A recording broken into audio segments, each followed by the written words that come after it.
Bien, vamos a orar para que el Señor nos acompañe, nos dirija en el estudio que estamos llevando, para que sea Él quien nos impresione, nos ayude a entendernos, nos hable también a nuestra vida a través de estos temas maravillosos. Vamos a orar, hermanos. Buenas tardes, Señor Jesucristo. Muchas gracias porque nos has concedido el poder reunirnos. Y no queremos, Señor, simplemente hacer otra reunión, sino que tú, por favor, nos enseñes, nos instruyas. Puedas ser tú el que hable a nuestra vida a través de estas historias de hombres y mujeres que sufrieron en el siglo XVI por tu causa. Hombres y mujeres que, aunque en algún momento eran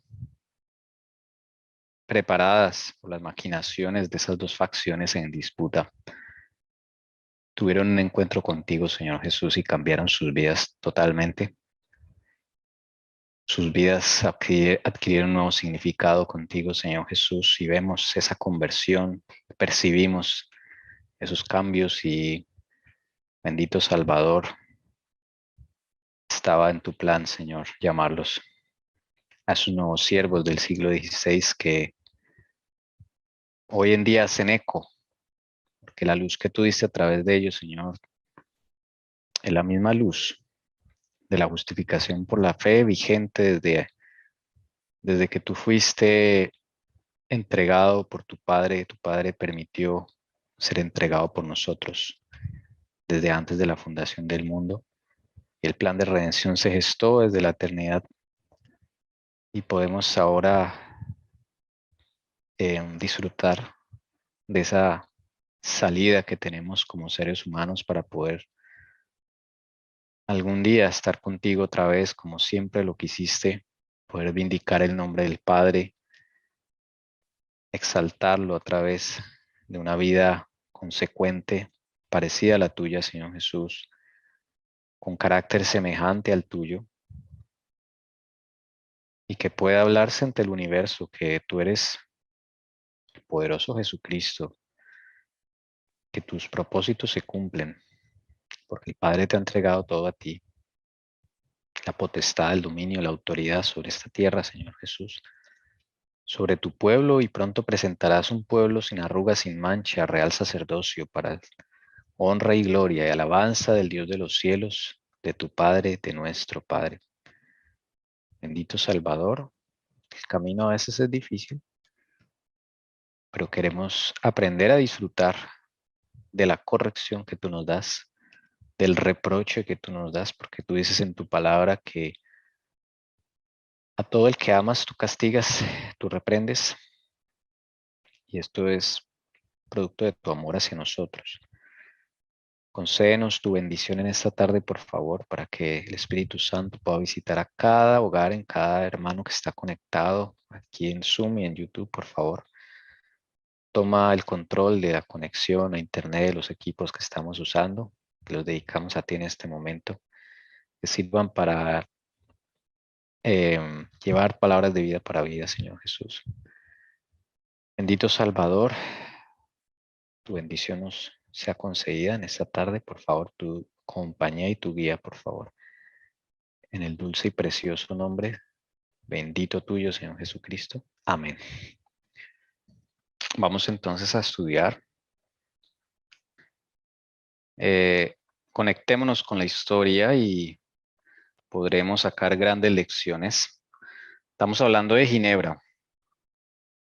Retomemos Ginebra. Aquí, Ginebra, este pedacito de tierra tan disputado, tan importante para la reforma del siglo XVI, fue arrebatado, digámoslo así, de las manos de la Casa de Saboya, la casa de la nobleza de ese entonces.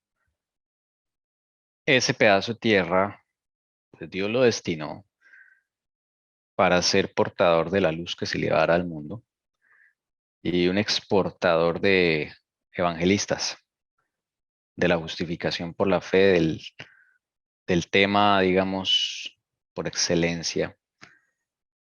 Y bueno, fue muy difícil sacar a Ginebra de donde estaba, pero por la providencia de Dios. Desde luego hay detrás hay una facción peleando para quitarle al papado este pedazo de tierra, ¿no? Tan importante. Y Dios lo permite y lo sacan. Derrocan a este Carlos III de Saboya, que es el hermano de Luisa de Saboya, mamá del rey de Francia, Francisco, y de Margarita. Margarita, que ya hemos hablado de ella bastante, es otra sierva del Señor. Entonces, estos dos son bien papistas y Carlos III es además obispo de Ginebra. Y pues el pueblo se levanta un partido llamado los Hugonotes y derrocan a Carlos III de Saboya. Pero Ginebra es muy disputada. Entonces vemos tres intentos de evangelizarla. Primer intento con Farel. Él llega con su amigo Saunier. Los dos hacen evangelización, pero solamente pueden hacer 2 sermones y los echan de Ginebra. Tratan de matarlos.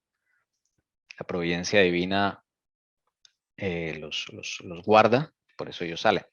Segundo intento con Fromento, alguien de lo que no es muy publicitado ni muy famoso, pero Dios hizo una gran obra con Fromento, la segunda siembra que se hace en Ginebra, y fue a través de los niños.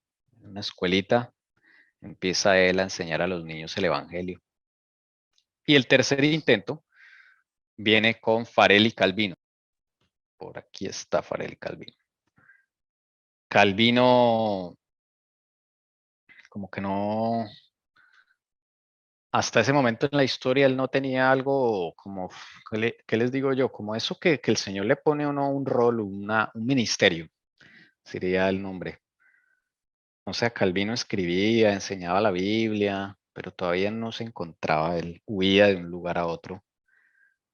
Él se dirigía a Basilea y en ese camino le tocó desviarse por Ginebra. Y en Ginebra se encuentra con Farel y Farel lo amonesta. Le dice que su obra es ahí en Ginebra.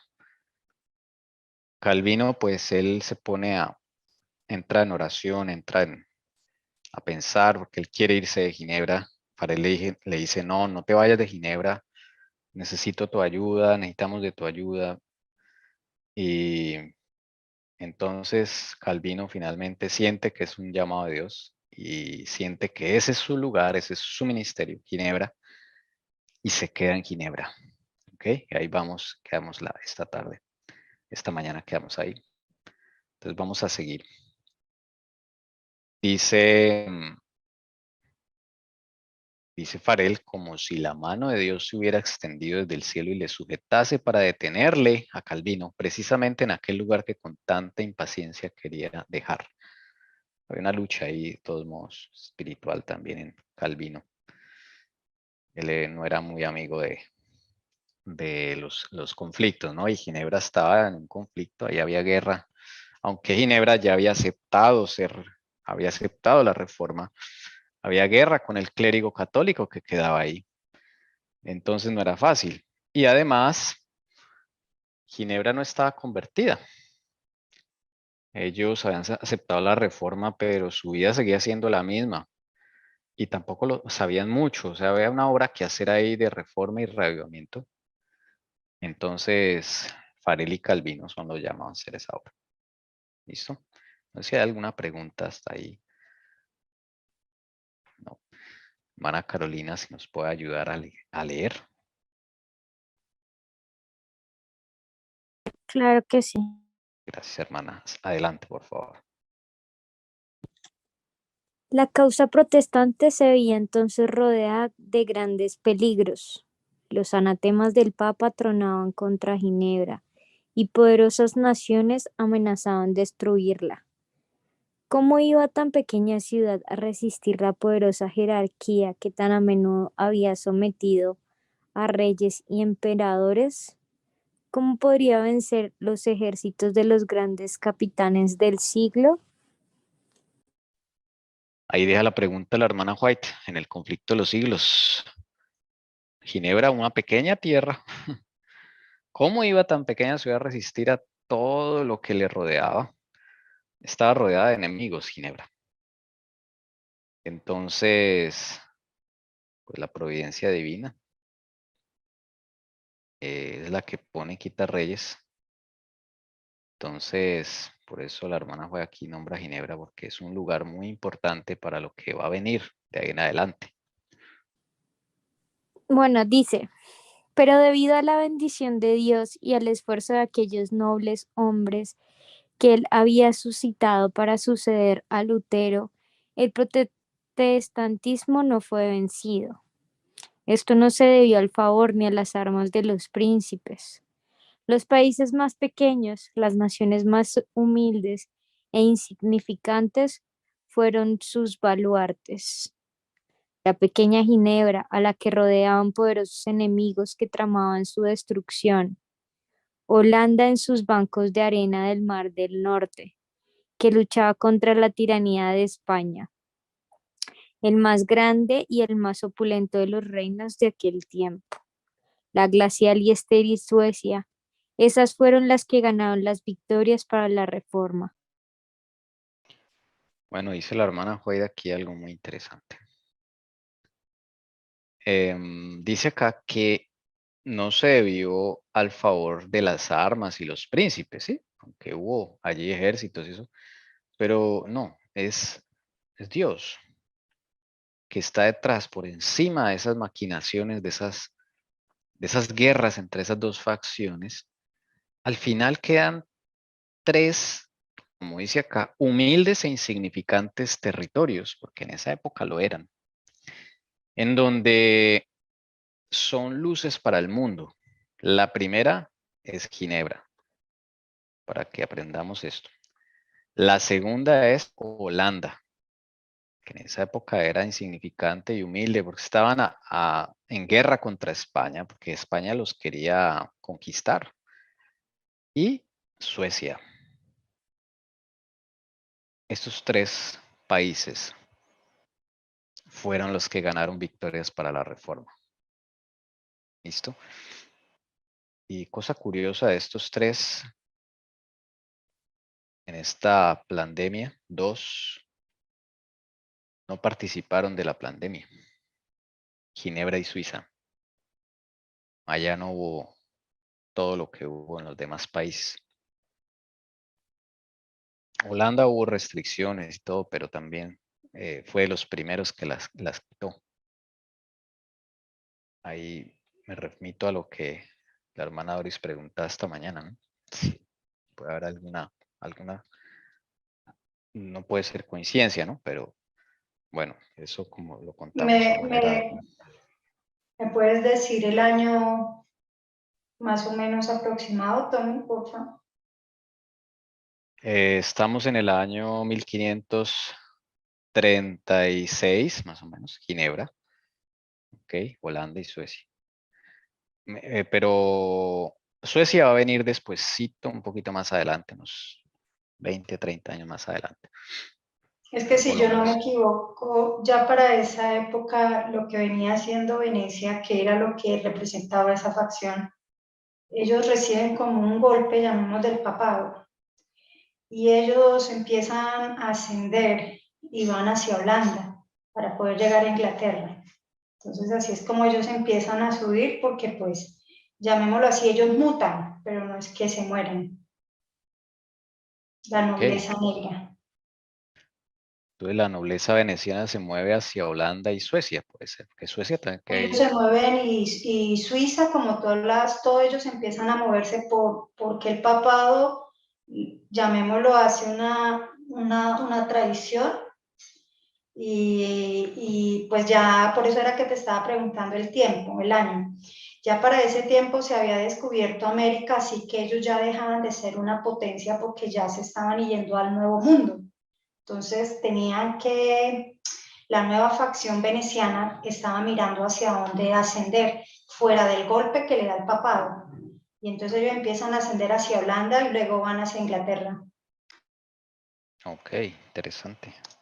Bueno, entonces sí, voy a anotar acá por lo menos la fecha para tenerla ahí presente. 1536 cuando derrocan al gobernante de Ginebra y se declaran a favor de la reforma. Es como un año clave para Ginebra. Bueno, de Holanda sí estamos pendientes porque vamos a ver algo de Holanda despuesito y de Suecia, que es posterior, unos años más adelante. Calvino trabajó en Ginebra por cerca de 30 años, primero para establecer una iglesia que se adhiriese a la moralidad de la Biblia y después para fomentar el movimiento de la Reforma por toda Europa. Su carrera como caudillo público no fue inmaculada, ni sus doctrinas estuvieron exentas de error. Pero así, todo fue el instrumento que sirvió para dar a conocer verdades, especialmente importantes en su época, y para mantener los principios del protestantismo, defendiéndolos contra la ola creciente del papismo, así como para instituir en las iglesias reformadas la sencillez y la pureza de vida en lugar de la corrupción y el orgullo fomentados por las enseñanzas del romanismo. Bueno, 30 años trabaja Calvino allá. Toda su vida, digamos, se dedica a Ginebra y allí funda la iglesia calvinista. Él se separa totalmente de Roma y forma lo que será los estatutos o, bueno, la fe de los calvinistas. La hermana White dice acá, como bien lo dice, no estuvo exenta de error, ni fue sin mancha, ¿no? Queremos ponerlo acá, tan resaltarlo. Como todos los reformadores, no tuvieron toda la luz, ¿no? Hubo errores. ¿Okay? Hay Ahora algo sí, que a mí me llama la atención, es el último párrafo que también, bueno, así, pues yo entiendo que es en las iglesias reformadas ya existentes, instituye la sencillez y la pureza de vida en lugar de la corrupción y los orgullos que habían traído el romanismo, ¿es así? no, discúlpame, puedes repetir la pregunta para todos porque no la cogí. En la última frase dice que él Sí. instituyó, dice, para instituir en las iglesias reformadas, o sea, ya existían, ¿no? Pero tenían corrupción y orgullo del romanismo, entonces él instituye la sencillez y pureza de vida en lugar de eso. Sí, todavía, aunque se había reformada, digamos, las creencias, ciertos ritos, ciertas cosas todavía conservaban cosas del catolicismo. Eso fue gradual, ¿no? Entonces, él le da como Dios usa a Calvino para darle ese paso, ¿listo? De que los cultos son sencillos y le imprime esa pureza y sencillez de la palabra, que a la final los ritos de la palabra son sencillos, no hay grandes despliegues de pompa y procesiones, y orgullo y todo eso, que a veces las mismas iglesias protestantes caen en eso. Dios lo usa para establecer esos principios, digamos, del culto protestante. Sí, es que lo que les comentaba en la otra diapositiva, en 1536, referente a que el papado le había dado como un golpe, llamémoslo así, a Venecia. Eso se llama la Guerra de la Liga de Cambrai y se le conoce también como la Guerra de la Liga Santa. Y voy a leerles una parte que dice acá porque eso es importante para la historia, para uno poder entender el por qué Holanda y empieza, digamos, Inglaterra, Gran Bretaña a ser parte de ahí más adelante a actualmente cómo están gobernando el mundo. Entonces acá dice, fue un importante conflicto en las guerras italianas. Los principales participantes de la guerra que fue librada en 1508 a 1516. Por eso ahí les dan un golpe, no los exterminan y ellos empiezan a mutar, llamémoslo así. Entonces dicen, fueron Francia, los estados pontificios y la República de Venecia. Se les unieron varias veces casi todas las potencias significativas en la Europa occidental. Hermanos, eso es algo muy similar de lo que está sucediendo actualmente, incluyendo España, el Sacro Imperio Romano Germánico, Inglaterra, Escocia, el Ducado de Milán, Florencia, el Ducado de Ferrara y Suiza. ¿Qué es lo que hace el papado?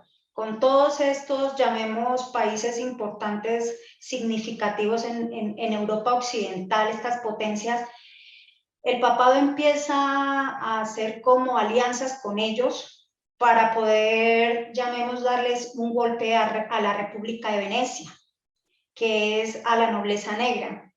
Es así como casi los exterminan, pero ellos, pues no fue posible, o sea, no se logró. Después de esto, ellos empiezan a esta Venecia y después de esto es cuando ellos se van más de lleno a empezar a crear todo lo que es, ya habían creado la reforma, contrarreforma, o sea, todo eso, y empiezan a atacar y se levanta una guerra literal contra el papado. Es así como, digamos, estos de la nobleza negra pueden entender que el apoderarse del Vaticano era controlar el mundo total. Y ahí empieza la guerra a hoy en día. Gracias, hermana Elcira. Podríamos decir entonces que una de las facciones era esta, Venecia, y otra era el papado, el que estaba acá en Roma, en esa época. El papado sí, busca, digamos, las potencias de ese entonces, sí, significativas de Europa Occidental, que era España, hasta con el Imperio Romano Germánico, Inglaterra, Escocia, empieza a buscar para acabarlos. Porque si uno mira la historia, uno ve que todos esos países sufrieron plagas, enfermedades, quiebras económicas, hambrunas, pero curiosamente a Venecia no le pasaba nada, porque todo se gobernaba desde ahí. Es así como ellos, llamemos, habían hecho una alianza con el papado, porque pertenecía, era Roma literalmente, pero ahí hay una guerra y se separan entre ellos dos, y hay una guerra interna entre ellos para ver quién controla el Vaticano. En 1798 se define quién quedó en el Vaticano y es el que está gobernando hoy en día. Hoy la guerra que vemos es porque la otra facción se le está devolviendo para tomar el control del Vaticano. Ok, interesante. ¿Puedo repetir, porfa, el nombre de la batalla, de la Liga de? Sí, la Liga de Cambrai. Búsquenla y ahí, y también se le conoce como la Guerra de la Liga Santa. Ok, interesante. Bueno, muchas gracias, hermano Elcira. Ahí vamos entendiendo, ¿no? Cómo se proyecta eso a la modernidad. Esa guerra empieza desde ahí, imagínense. Bien. Hermana Lucy. Perdón, hermano Tommy. Sí, señora.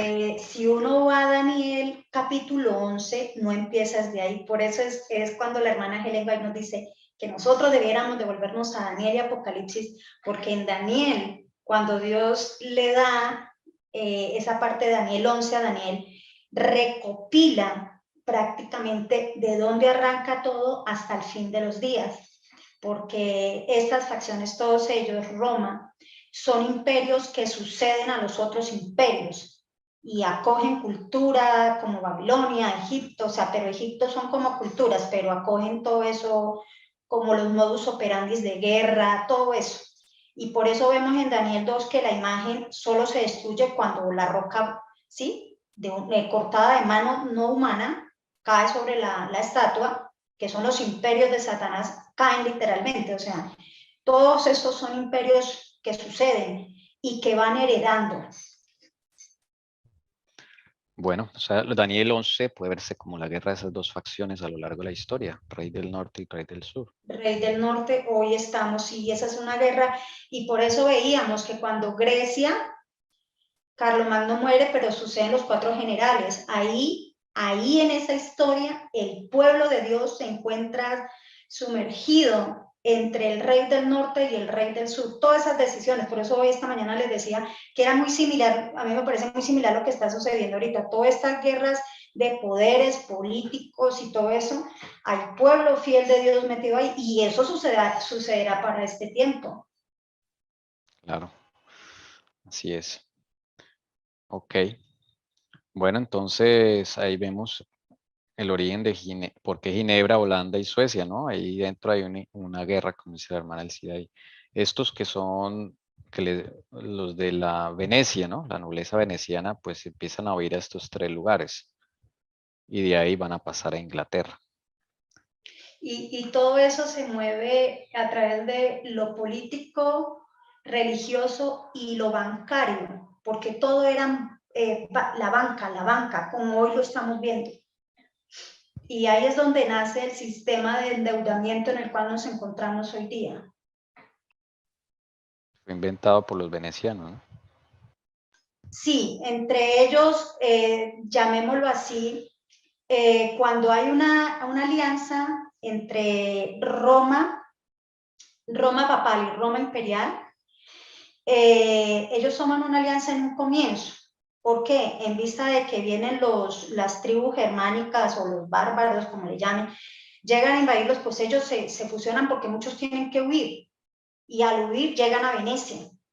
Y desde allá ellos empiezan a levantarse para volver a retomar el poder. Y eso es bíblico, porque en Daniel 2 el hierro va hasta el final.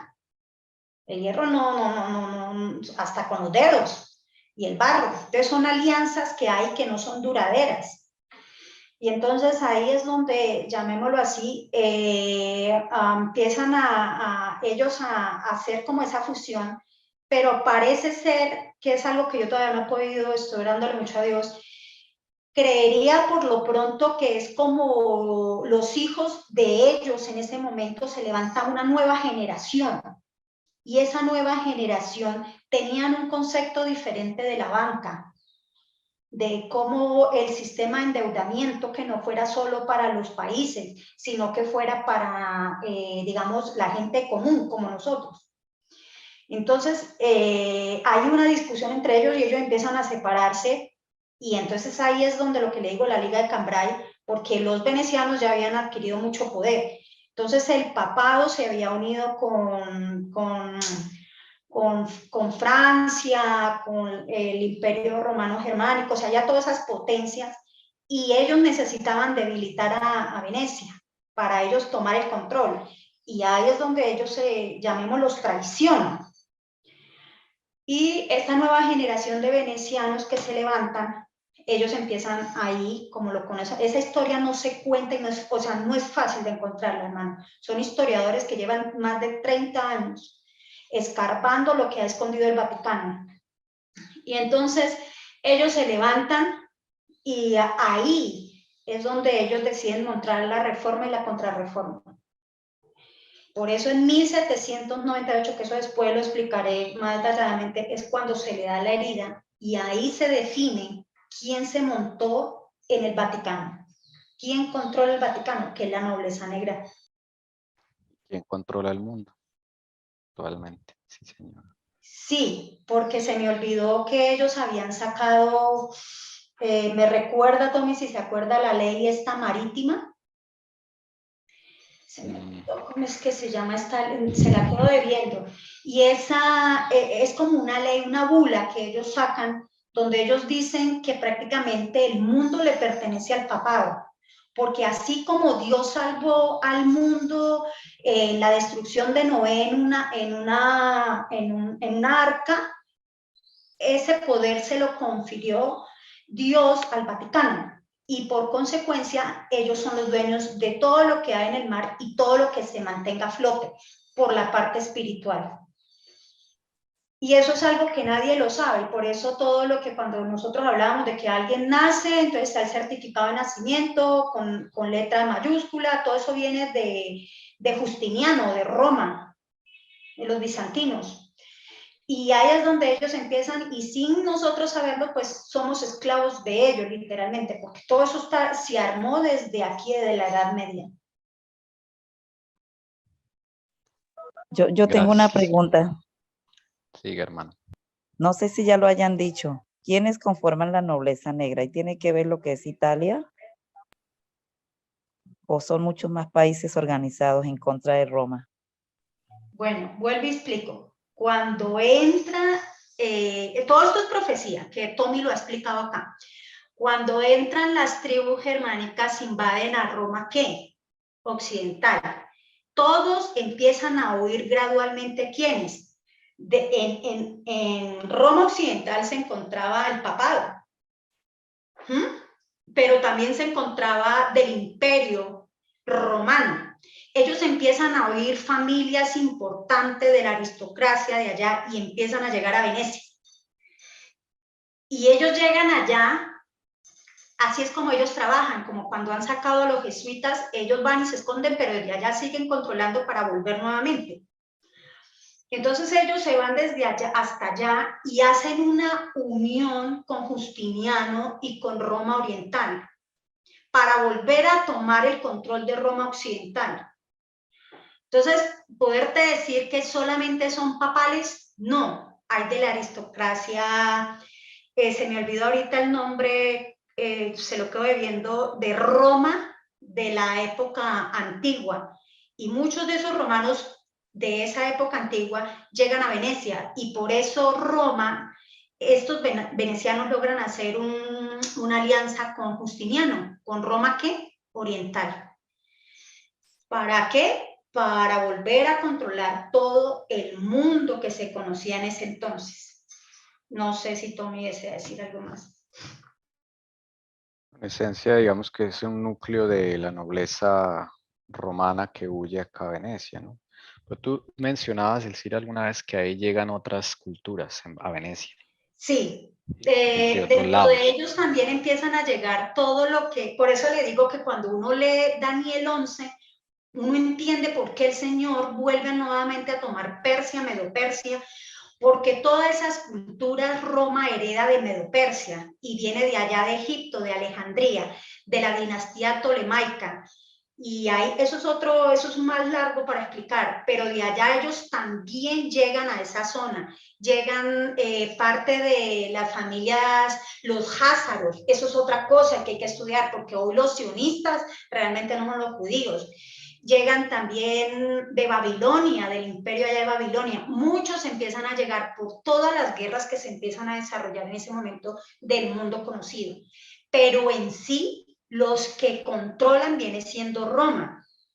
Pero ellos heredan toda esa cultura egipcia y toda esa cultura babilónica. Entonces uno ve a Venecia y uno ve muchas cosas de Babilonia.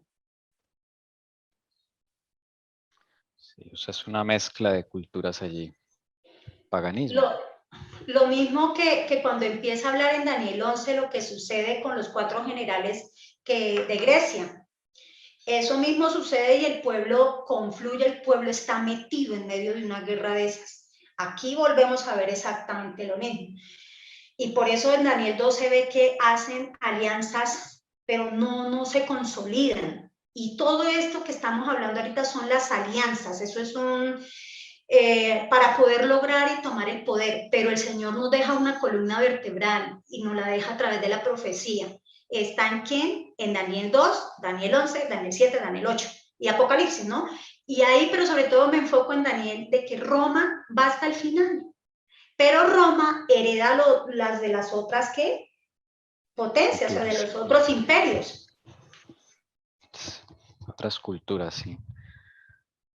Bueno, interesante este tema. Entonces ya sabemos que Ginebra es una de las naciones que viene a ser protegida de esa nobleza veneciana, que huye de ese golpe que le están dando.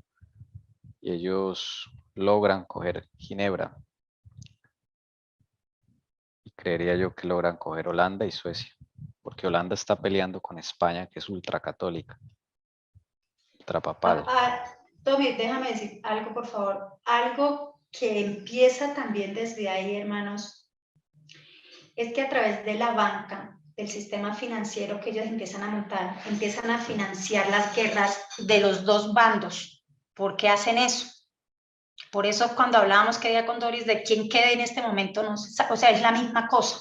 Lo hace para debilitar el país y apoderarse de todas las riquezas de ese país y ellos logran ir controlar todo. Así fue como hicieron con todo la parte de Europa.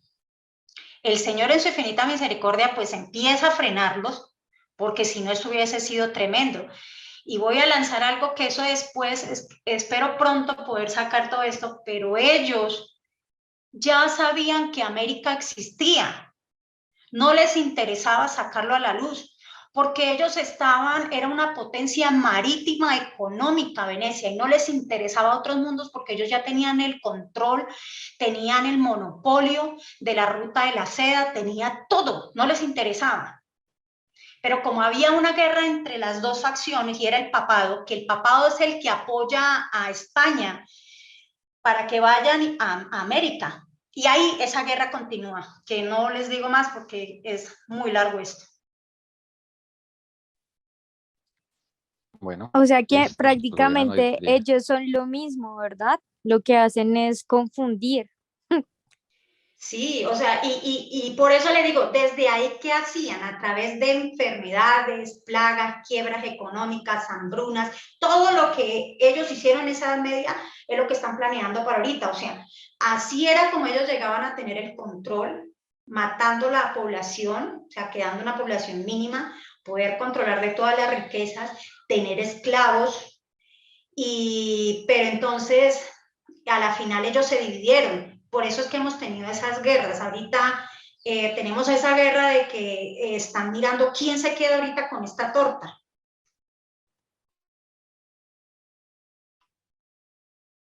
No se escucha, Tommy, ¿estás hablando? Yo ya terminé. Sonido. Sí, aquí tenemos un problemita de conexión, pero ya creo que se arregló. Bueno, hermanos, interesante. Sigamos adelante entonces, ya con ese trasfondo súper interesante que nos ha concedido el Señor a través de la hermana Elcira. ¿Qué es lo que hay detrás de esa guerra entre esas dos facciones? Bien, entonces Calvino sigue en Ginebra 30 años y allí es donde se gesta el calvinismo, con Farel y con Calvino. De Ginebra salían publicaciones y maestros que esparcían las doctrinas reformadas, y a ella acudían los perseguidos de todas partes en busca de instrucción, de consejo y de aliento. La ciudad de Calvino se convirtió en refugio para los reformadores, que en toda la Europa occidental eran objeto de persecución. Huyendo de las tremendas tempestades que siguieron desencadenándose por varios siglos, los fugitivos llegaban a las puertas de Ginebra. Desfallecientes de hambre, heridos y expulsados de sus hogares, separados de los suyos, eran recibidos con amor y se les cuidaba con ternura. Y hallando allí un hogar, eran una bendición para aquella su ciudad adoptiva, por su talento, su sabiduría y su piedad. ¿Notan, hermanos, cómo el Señor utilizó esta ciudad como refugio? Porque lo que se viene a desatar después es una persecución bravísima. Y Ginebra, Dios la iba a destinar como ciudad de refugio. Allá llegaban todos, mira, llegaban hambrientos, heridos y expulsados. Y ellos ya tenían claro que esa ciudad era una ciudad de refugio. Entonces Calvino y Farel, ellos empiezan a organizar no solo la parte evangelística, sino la parte logística para recibir a toda esta gente, ¿sí? Entonces noten la tremenda ministerio que les tocó a estos dos señores y a sus colaboradores por tener que preparar este lugar no solo para predicar al mundo, sino para recibir a todos los perseguidos. Y ellos sabían que llegaban en condiciones bien difíciles, entonces ellos tenían que preparar alimento, tenían que preparar habían médicos ya en esa época para atender a los heridos y lugares para acomodar a todas estas personas. Ginebra se convirtió en una ciudad de migrantes perseguidos por las guerras. Entonces, algo bien bonito del Señor, muy parecido a lo que va a suceder ahora, ¿no? Interesante.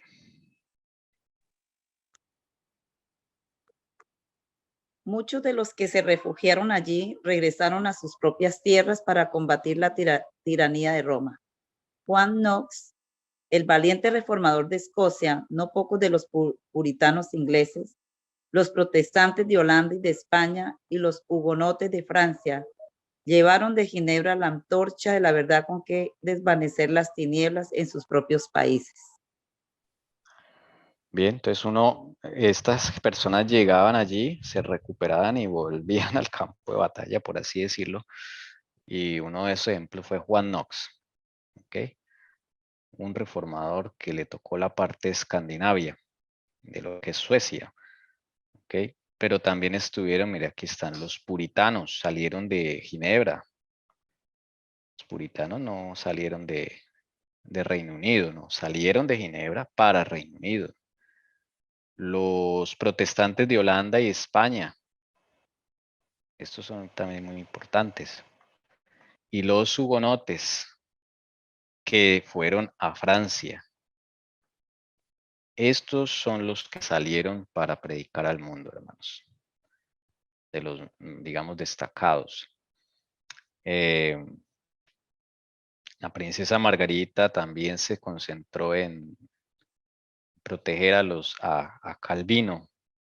Ella estando en Francia, también junto con Renata, que era otra princesa francesa, digamos, empezaron a guardar a estas personas, apoyar a estas personas. Entonces, toda la reforma en Francia termina en Ginebra y a la vez Ginebra comienza una obra para el resto del mundo. ¿Sí? Todo cómo se va formando allí, ¿no? Entonces, bien importante esto. Después hablaremos más de Juan Knox y de los puritanos y de los hugonotes cuando lleguemos a la etapa correspondiente. Y por eso hoy en día, si usted va algún día a Ginebra, va a encontrar el muro de la Reforma, un muro con 4 figuras gigantes representando a Farel, Calvino, Teodoro Beza y John Knox. Son los 4, digámoslo así, reformadores más destacados en Ginebra. ¿Listo? Eso es un sitio turístico. Además, hay también más estatuas allí de más gente de la Reforma y todo esto, pero pues esos son los que sobresalen allí en Ginebra, Suiza. Hay una inscripción allá abajo, un cristograma, muy usado por los romanos, los griegos, IH, y la letra sigma, que representa ¿cómo se llama? Es un cristograma, que son letras que representan a Cristo. Eso lo usaban mucho los romanos, y ahí uno puede ver también que hay quién estaba detrás de esto, ¿no? Por esa simbología. Bien. Bueno, hasta ahí llegamos con Ginebra. No sé si hay alguna pregunta, algún aporte adicional antes de pasar al otro subtema. Ok. Bueno, hermanos, vamos ahora a ir a una historia que a mí me impactó mucho personalmente. Espero que ustedes también puedan sacar grandes enseñanzas de ahí. Esta historia, el soldado de la Pamplona. Vamos a irnos a la parte política. Vamos a irnos a la parte de cómo está el mundo. Ya vimos Ginebra. Ya vimos dónde termina la reforma en Francia. Y el siguiente capítulo en el conflicto de los siglos es la reforma en España. O no la reforma en España, se llama el despertar en España. Y es algo que nos toca a nosotros como latinos, ya que compartimos el mismo idioma o heredamos ese idioma de España y los que vienen a conquistar esas tierras latinas. Y acá donde estamos, mi esposa y yo, los portugueses hacen lo mismo con Brasil. Entonces nos va a tocar mucho esa historia. Pero antes de ir allá, vamos a ir a cómo está el ambiente político. ¿Listo? ¿Cómo están las cosas?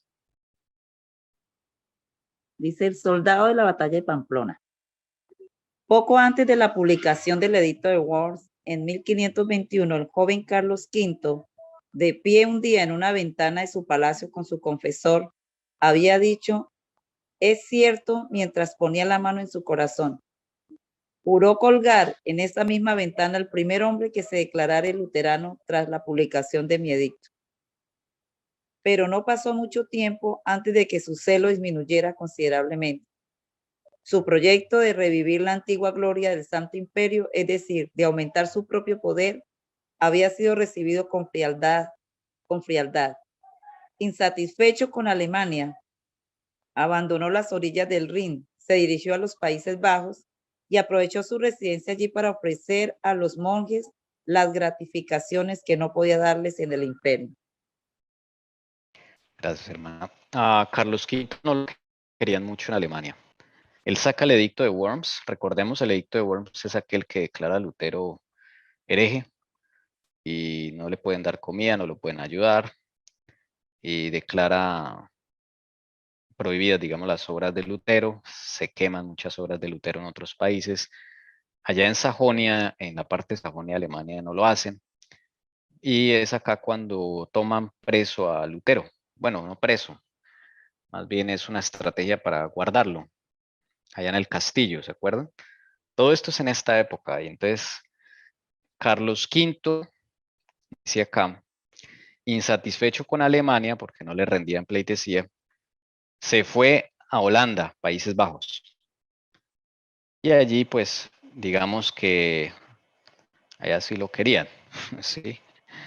Aprovechó allí para ofrecer a los monjes esas gratificaciones o recompensas que no podía darles en el imperio. De allí, ¿qué pasa entonces, hermana Carolina?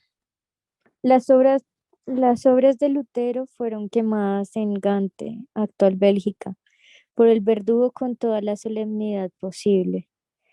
Más de 50.000 espectadores asistieron. El propio emperador miraba con una sonrisa de aprobación.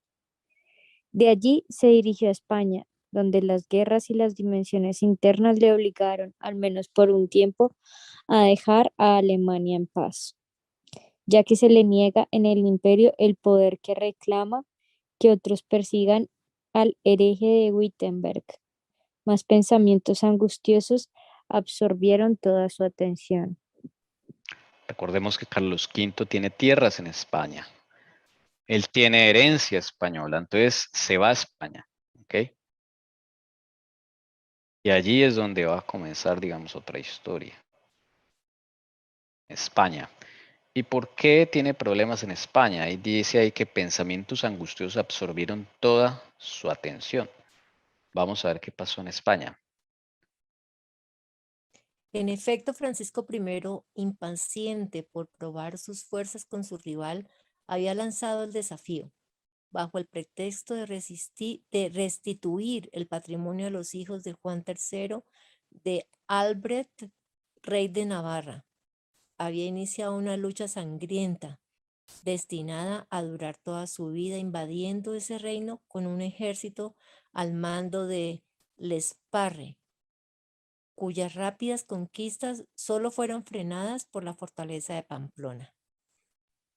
Ese era el problema de Carlos V, Francisco I. Francisco I se va a restituir las tierras de Juan III de Albert, rey de Navarra. Recordemos que en esa época España no se llamaba España. Ese territorio estaba compuesto por dos, digámoslo así, ducados o regiones. Una era Navarra y otra era Castilla. ¿Ok? Los franceses tenían intereses allí en Navarra. De hecho, la hermana de Francisco era la reina de Navarra, cuando después se casa con su esposo, rey de Navarra.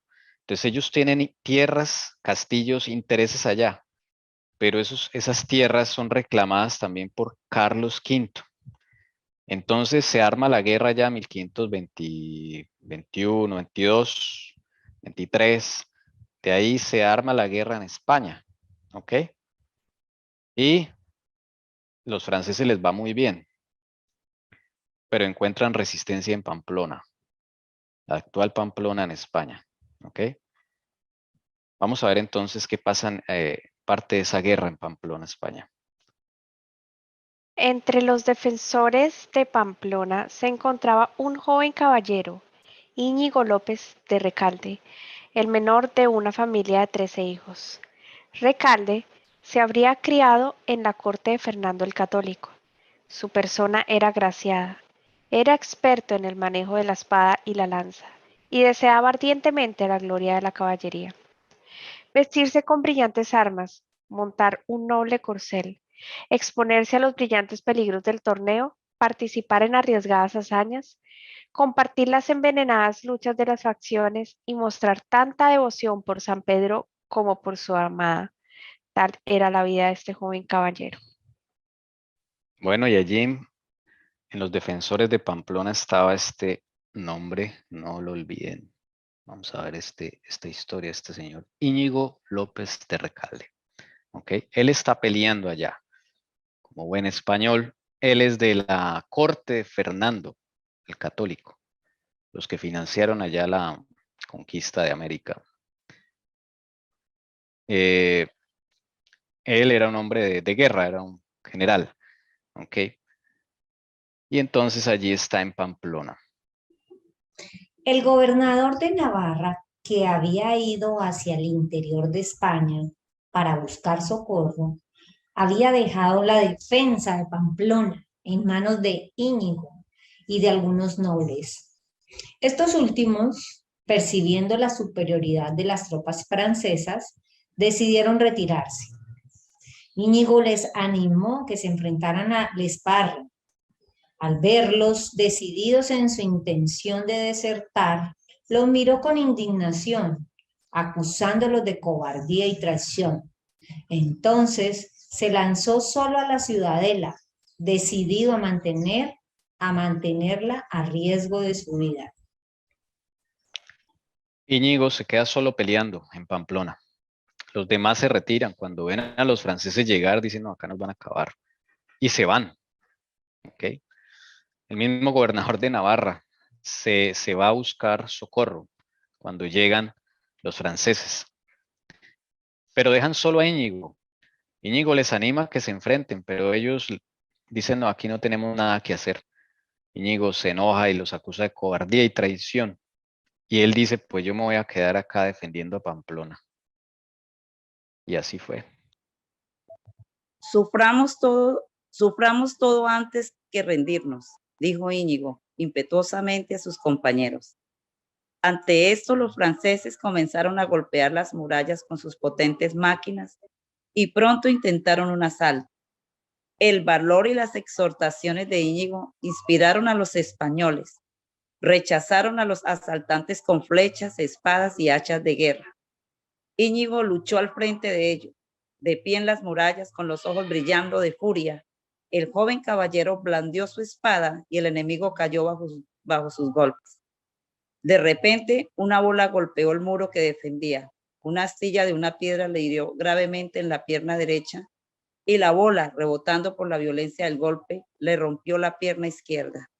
Lo hirieron. Gravemente herido quedó Íñigo.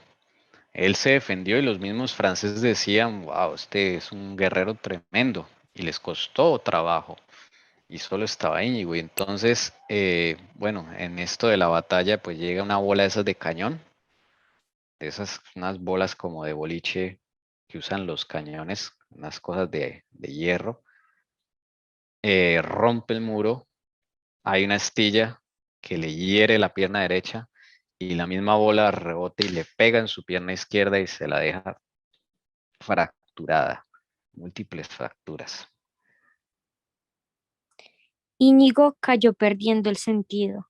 La guarnición se rindió inmediatamente y los franceses, admirados por el valor de su joven oponente, llevaron a Íñigo en una litera a sus padres en el castillo familiar el 21 de mayo de 1521.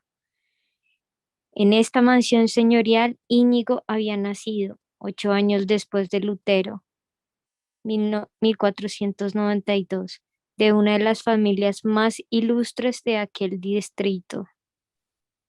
Los mismos franceses se admiran de la valentía de este hombre y lo llevan al hospital de Pamplona. Allá se hacen, en esa época se hacen las cirugías sin anestesia, todavía no hay anestesia ni nada de eso. Le quitan las, así al rojo vivo, como dicen, carne viva. Le quitan las astillas, le limpian la pierna, le cuadran los huesos rotos, yo no me imagino el dolor, y le cuadran la pierna. Tiene que pasar por 3 cirugías. En las 3 le vuelven a abrir las heridas. No hay, eh, digámoslo así, en esa época, fármacos ni nada de eso se han inventado. Y así eran las guerras en esa época, muy duras. Lo llevan a su castillo finalmente.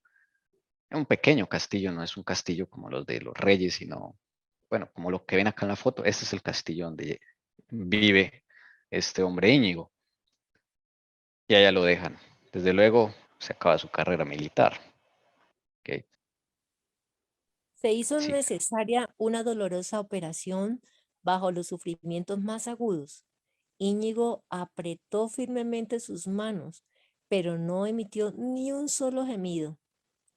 Confinado a una fatigosa inactividad, encontró necesario emplear su activa imaginación, en ausencia de los romances de caballería que hasta entonces habían sido su único alimento mental. Se dedicó a leer sobre la vida de Jesucristo y sobre las leyendas o flores de los santos. Este tipo de lectura en su estado de soledad y enfermedad produjo una extraordinaria impresión en su mente. Maravilloso. Y bueno, en ese estado enfermo, como lo ven ahí en la foto, con su pierna recuperándose, pues no tiene mucho que hacer. Y se pone a leer sobre la vida del Señor Jesús y sobre un libro que se llama Las Flores de los Santos, de aquellos mártires de la antigüedad, son libros católicos. Él es católico, ¿no? Ultracatólico. Acuérdense que es de la corte de Fernando, fue de la corte de Fernando ahí. Entonces él se dedica a la lectura y ahí entonces tiene como una oportunidad para conocer el Evangelio, conocer al Señor a través de estas lecturas. Bien, hermana Jessica, y luego se alista la hermana Lucy.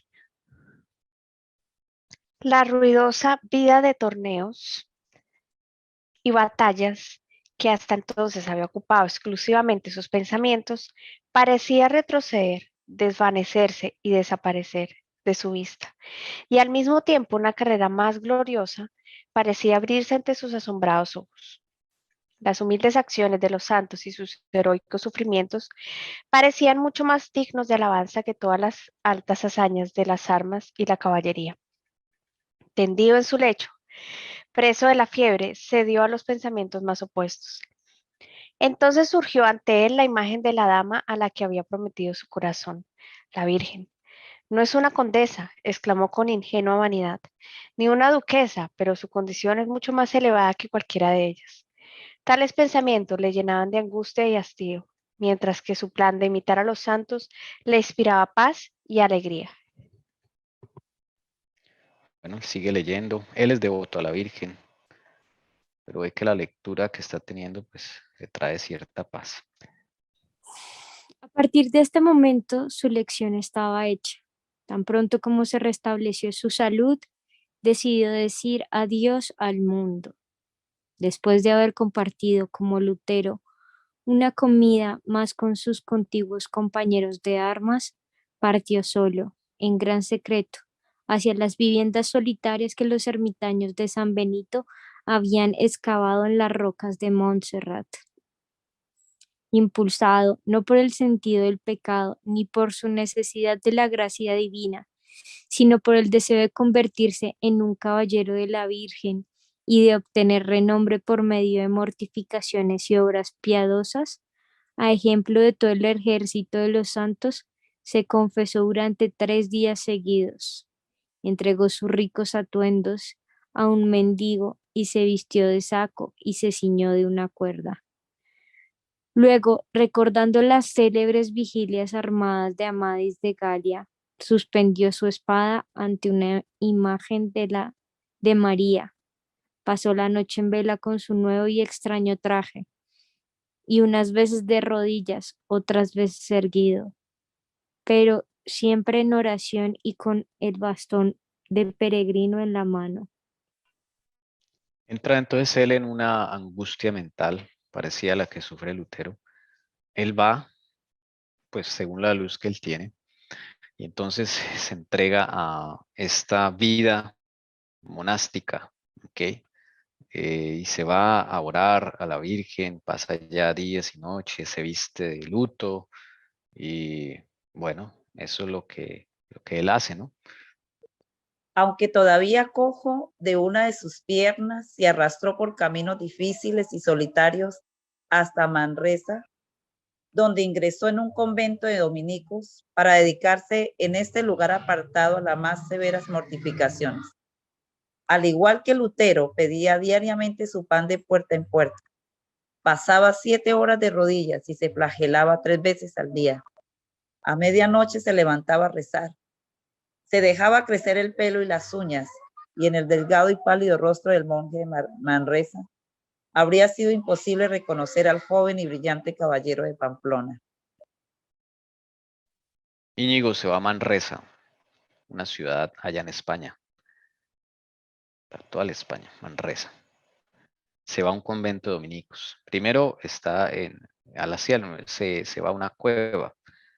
Después se va al convento de los dominicos.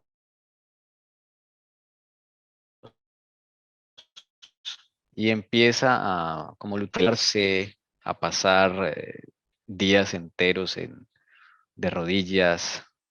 Él empieza a tener él empieza a tener ese conflicto con el pecado, sí, se siente pecador ahí. Entonces es muy similar a la experiencia que empieza a tener Lutero y él decide internarse en un convento de dominicos. Sigamos. Hermana Carolina, siga por favor con el siguiente. Se alista la hermana Damaris. Sin embargo, había llegado la hora en que las ideas religiosas, que hasta entonces habían sido para Íñigo una mera diversión caballeresca, iban a evolucionar en él con mayor profundidad y le harían sentir un poder al que todavía era ajeno. De repente, sin nada que le avisara, la alegría que había sentido desapareció. En vano recurrió a la oración y al canto de himnos. No pudo encontrar descanso. Su imaginación había dejado de convocar ilusiones agradables. Se quedó solo con su conciencia. Un estado tan nuevo para él estaba más allá de su comprensión y se preguntaba con temor si Dios, después de todos los sacrificios que había hecho, seguía enfadado con él. Se le va la paz, no pudo encontrar descanso, muy similar a la historia de Lutero. Ok. La alegría que había sentido desapareció. Entonces se empieza a preguntar, bueno, ¿y qué está pasando? Sin embargo, de noche y de día sombríos terrores agitaban su alma, derramaba amargas lágrimas, con fuertes gritos pedía la tranquilidad que había perdido, pero todo fue en vano. Entonces reanudó la larga confesión que había hecho en Montserrat.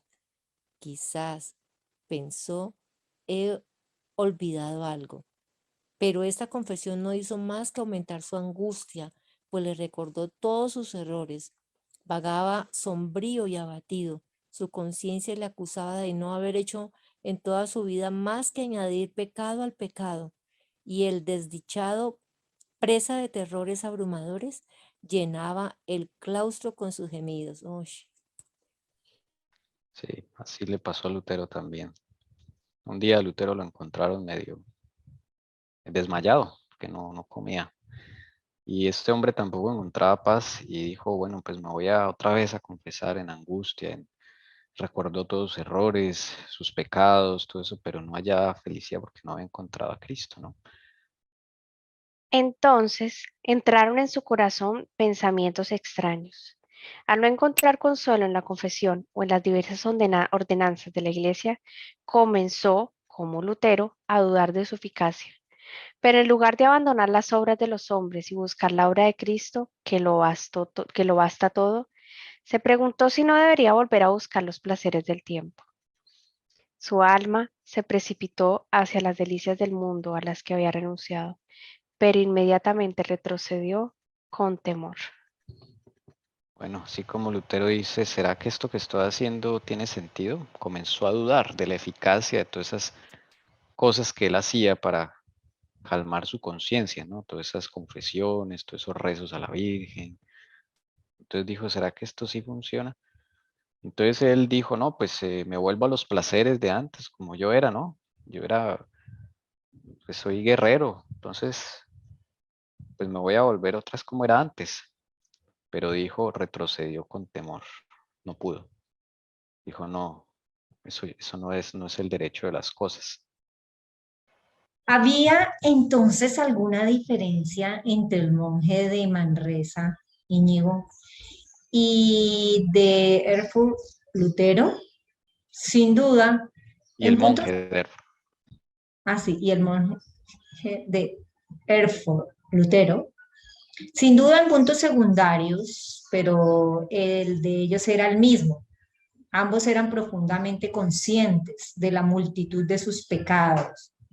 Ambos buscaban la reconciliación con Dios y anhelaban tener la seguridad en sus corazones. Si un amigo de Lutero como Staupitz, con la Biblia en la mano, hubiera aparecido en el convento de Manresa, posiblemente Íñigo se hubiera convertido en el Lutero de la península.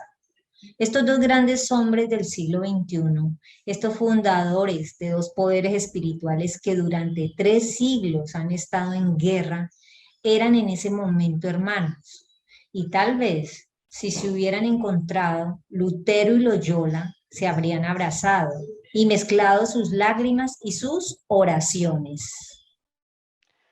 Íñigo López es el nombre de nacimiento del famoso Ignacio de Loyola, fundador de la Sociedad de Jesús, de los jesuitas. Este hombre que estamos mirando su historia, le sucedió lo mismo que a Lutero.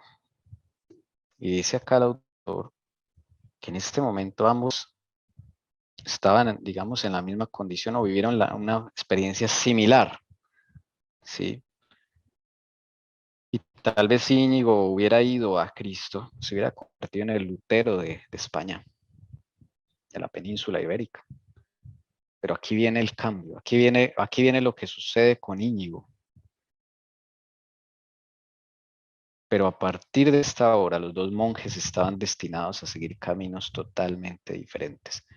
Estos 1520 y tantos, ahorita miramos las fechas, se hace una comparación porque las dos experiencias son muy similares, la de Lutero y la de Íñigo.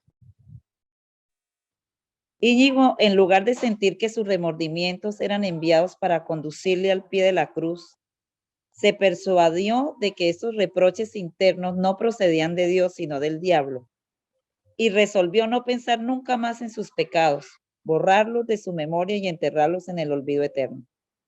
Lutero se volvió hacia Cristo, Loyola se volvió a caer sobre sí mismo. Las visiones venían a confirmar a Íñigo en la convicción a la que había llegado.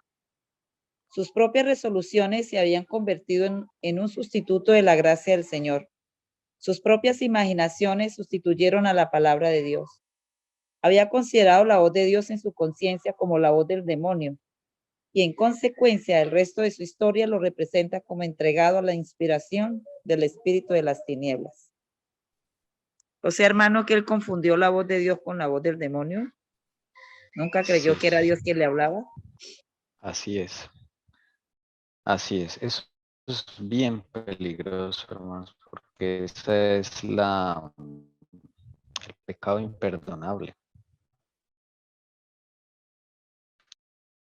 Rechazar la voz del Espíritu Santo.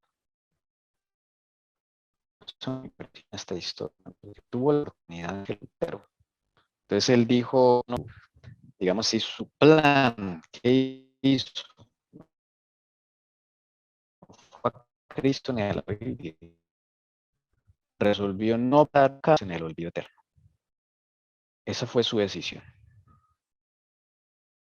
Porque es tan peligroso, hermanos, nosotros no dejarnos reprochar de Dios. Es tan peligroso no dejarnos corregir por Dios. Porque a veces nos asustamos y pensamos que eso que estamos sintiendo cuando nos confrontan y nos muestran nuestros pecados, ¿no? Que eso no es de Dios. Eso fue exactamente lo que le sucedió a Íñigo López o Ignacio de Loyola. Si alguien quiere hacer un comentario. Sí, yo quisiera hacer un comentario, y es que el pecado es el que hace que se nos dificulte identificar la voz de Dios porque nos separa de Él. Entonces, mientras no haya limpieza verdadera en nuestra vida, a veces, hermanos, podemos creer que es Dios el que nos habla. Por eso era lo que se hablaba esta mañana de la importancia de ponernos a cuentas con el Señor, de estar en esa revisión, porque es que eso es gravísimo, porque no podemos escuchar la voz de Dios. Dios no puede habitar con el pecado. Y a veces creemos con presunción de que porque yo oro, el Señor me escucha, por su infinita misericordia, pero literalmente hay una separación. Así es. Hermano Tommy, a ver si señora. entendí. ¿Íñigo es el mismo Ignacio de Loyola? Sí, señora. Pues él se volvió satánico porque mire lo que creó esa comunidad bien re satánica que nos tiene como nos tiene. A no ser que más adelante diga que se haya arrepentido, no sé. Pero según lo que he leído, malo, muy malo. Se Pero mire, volvió hermana, que es lo que mismo que nos puede pasar a nosotros. O sea, es que no es una historia de que él se entregó su alma al diablo, ¿no? O sea, eso es lo No, que... no, lo digo por lo Sí, que señora. creó, esa comunidad que él creó, Ah, sí. ve, por eso. Pero es que los que lo crearon fueron otros detrás, lo usaron a él también, y lo que estaba diciendo Tommy, o sea, hasta donde uno algo que no se ha puesto a cuenta con Dios, eso es como una bola de nieve, eso es lo que hace el pecado. Sí. Su resolución me impresiona. O sea, es como cuando uno quiere decir, no, ya no voy a pensar más en eso. Voy a borrar de mi memoria ese remordimiento que siento, eso que estoy sintiendo por causa de mis pecados. Es como cuando el Señor le quiere mostrar un pecado y usted dice, no, me niego por resolución propia. Esto no es así, no es verdad. Eso es peligroso, hermanos. Eso es lo que me impresiona, porque eso es apagar la acción del Espíritu Santo. Como dice el Cira, como Dios no se puede comunicar con nosotros, Él dejó una conciencia, dejó una base en nuestra mente para poder sentir peso, remordimiento y culpa por nuestros pecados, y así el Espíritu Santo puede trabajar para convencernos de nuestra condición. Ignacio Loyola, por voluntad propia, renunció a dejarse convencer del Espíritu Santo y dijo, esto no es de Dios. Pero lo más triste es que quiso no volver a pensar en sus pecados y borrarlos de su memoria. Es decir, él mismo quiso hacer esa obra de borrar sus pecados. Justificación por la dos. Esto es bien tremendo. ¿Cómo hizo él para ahogar esa convicción? O sea, ¿cómo hizo él para borrar de su memoria sus pecados? Pues aquí lo vamos a ver por cómo fue que lo hizo. Un día, cuando se dirigía a la iglesia de San Pablo en 1522, en las afueras de la ciudad, caminó por la orilla del Llobregat y se sentó absorto en la meditación. Sus ojos estaban fijos en el río que hacía rodar sus profundas aguas en silencio ante él. Estaba perdido en sus pensamientos. De pronto cayó en éxtasis. Se levantó y al situarse al borde del río, le pareció convertirse en otro hombre. Entonces se arrodilló al pie de la cruz que estaba cerca y se dispuso a sacrificar su vida al servicio de aquella causa cuyos misterios acaban de serle revelados. Empieza las cosas sobrenaturales a suceder en su vida. Eso es en el río Llobregat. Entonces, en ese río, con esa experiencia que tiene, empieza a tener experiencias sobrenaturales. Y así trabaja Satanás, ¿no? En las emociones, en los sentidos. Y él siente como que se convierte en otro hombre. Vaya uno a saber si es un demonio que lo posesiona o algo así, o lo empieza a acompañar, ¿no? Porque él ahí empieza a escribir los famosos ejercicios espirituales, que es un libro que todo jesuita estudia y hace. Esos son unos ejercicios especiales. Y esos ejercicios consisten en apagar la voz del Espíritu Santo realmente. Es una conversión. Cómo convertirse, supuestamente ahí dice, y encontrar el amor de Dios, como si o uno mismo pudiera encontrarlo, ¿no? O sea, es un manual de justificación por las obras, pero terrible, en donde el que lo practica se mete en un programa de 4 semanas en donde apaga la voz de la conciencia. ¿No sería como unos ejercicios para abrirle las puertas al enemigo, diría yo? Sí, es algo así. Son 4 semanas en donde hacen unos ejercicios. Tiene que ser de una a la mañana y otro a la medianoche. Son unas meditaciones. Y en esas 4 semanas sufre la persona como un cambio en su vida, pero es un cambio que él mismo hace. O sea, son ejercicios para uno hacerse su propia conversión, como si eso pudiera hacerse. Una cosa terrible. Ya, Pero lo que yo veo ahí, ese es como el segundo paso después de negar y rechazar al Señor. sí, Sobre todo de permitir que el Señor sea el que le siga mostrando su condición y porque pues Él es el que lleva registro de todo lo de nosotros, todo lo que hemos hecho. Entonces una vez como que uno llega a hacer eso, inmediatamente es abrir una puerta al enemigo y cerrarle la puerta a Dios, o sea, literal. sí, tal cual. En eso consiste el jesuitismo. Por eso ellos son, o sea, ellos uno los ve como en paz, como tranquilos, pero no es porque Jesús habita en sus corazones, es porque ellos han apagado la voz del Espíritu Santo con estos ejercicios.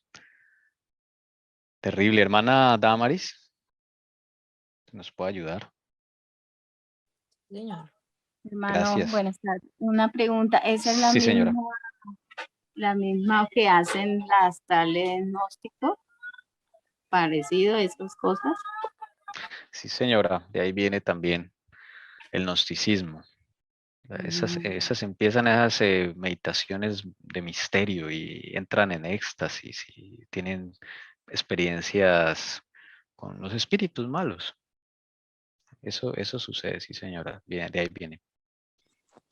A partir de este momento, sus visiones se hicieron más frecuentes. Sentado un día en la escalinata de la iglesia de Santo Domingo de Manresa, estaba cantando un himno a la Santísima Virgen cuando de repente su alma se vio envuelta en el éxtasis.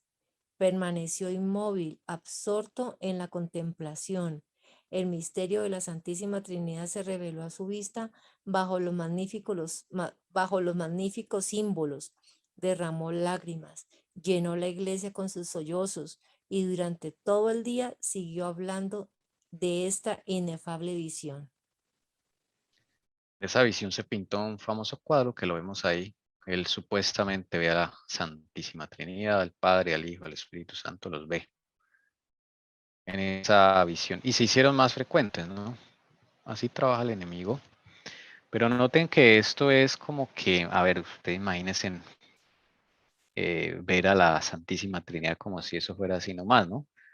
Ver la santidad o sea, no es la Santísima Trinidad, es el enemigo que lo está engañando. Visión tras visión lo somete más, lo engaña más, ¿ok?